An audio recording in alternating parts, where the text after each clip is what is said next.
Hi again, everyone. Welcome back. This week we're going to work on a Trident Maple that's seen some hard times.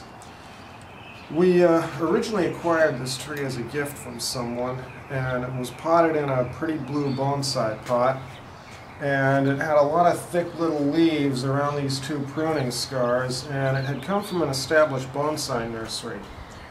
Now at that point I made a beginner's mistake.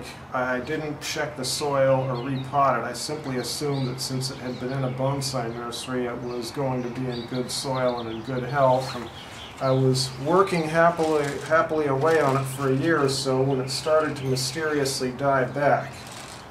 It's lost this root here most of the way, and it also lost the upper part of this trunk, and you can see a dead area here too. But I repotted it in this plastic training pot, and since it's now spent a year recovering its health, we can start working on it again. So we'll start by cleaning up the dead area at the back. You can't have an ugly scar like this, and this of necessity has to be the back with what we're going to be about to do. So we'll just cut into the dead wood here and clean this up.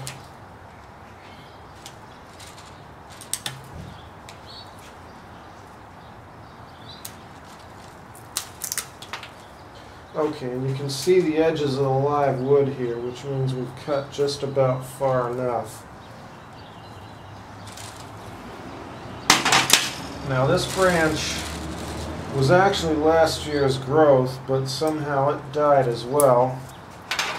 So that has to come off. You got a little bit of live wood back there to the base. And then we have some remaining branches here to work with. Now if we leave this thing vertical like this and start styling out these branches, we're going to end up with a rather boring tree. So my thought was we'll repot it at a bit of an angle so we can get the most out of these branches here. And then we'll style out an additional trunk here, the side and the back with these branches, and then sort of see what we come up with. This is our Trident Maple after some pruning and some wiring to try to give it some bonsai style. So here's a look at what we've done so far. We've cleaned up the stub on the upper trunk. We've also done a little bit here. And then we've taken off a couple of branches and wired out the rest in order to give it some shape. Now the lack of branching in places meant that we had to be a little bit creative in our placements, and these two small trunks to the back are actually going to take the role of side branches in the future of the tree. The last thing to be done is it needs to be repotted, and the planting angle needs to be changed, and it's going to tilt up and over a little bit like this. So let's see if we can get it out of this training pot here. Now this is a plastic training pot, and it's a really good thing to grow bonsais in because it's inexpensive, they're relatively easy to find, and you don't have to use drainage screen because it has it built into the bottom. Now if you look, this tree has two things going on. One, it's got a beneficial fungus culture, which is really wonderful. It's very rare we get this on trees other than pines. And two, we got roots that have been taking laps around the bottom of the pot, which means it's really healthy. So we're going to do two things here. One is we're going to try to save a little bit of the fungus and put that into the new soil. And then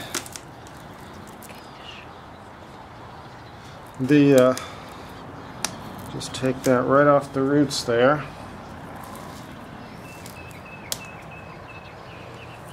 And then we have to trim these roots down considerably. Yeah, this is the beneficial mycorrhizal fungus here. It's kind of in the roots. And we've been plucking this out where we can and adding it back into the new soil that we're going to use. But now we have to tease out the roots and get this thing back down to the point where it'll fit back into the training pot. Here's our Trident Maple after repotting back into its training pot. You'll notice it has a much more dynamic trunk movement, better root base, and a bright future as a bonsai. Now, I don't expect this wiring to stay on for very long, as Trident Maples are very fast growers. And if all goes well, maybe we can take another look at this tree in 3 or 4 months and see where we are with it at that time.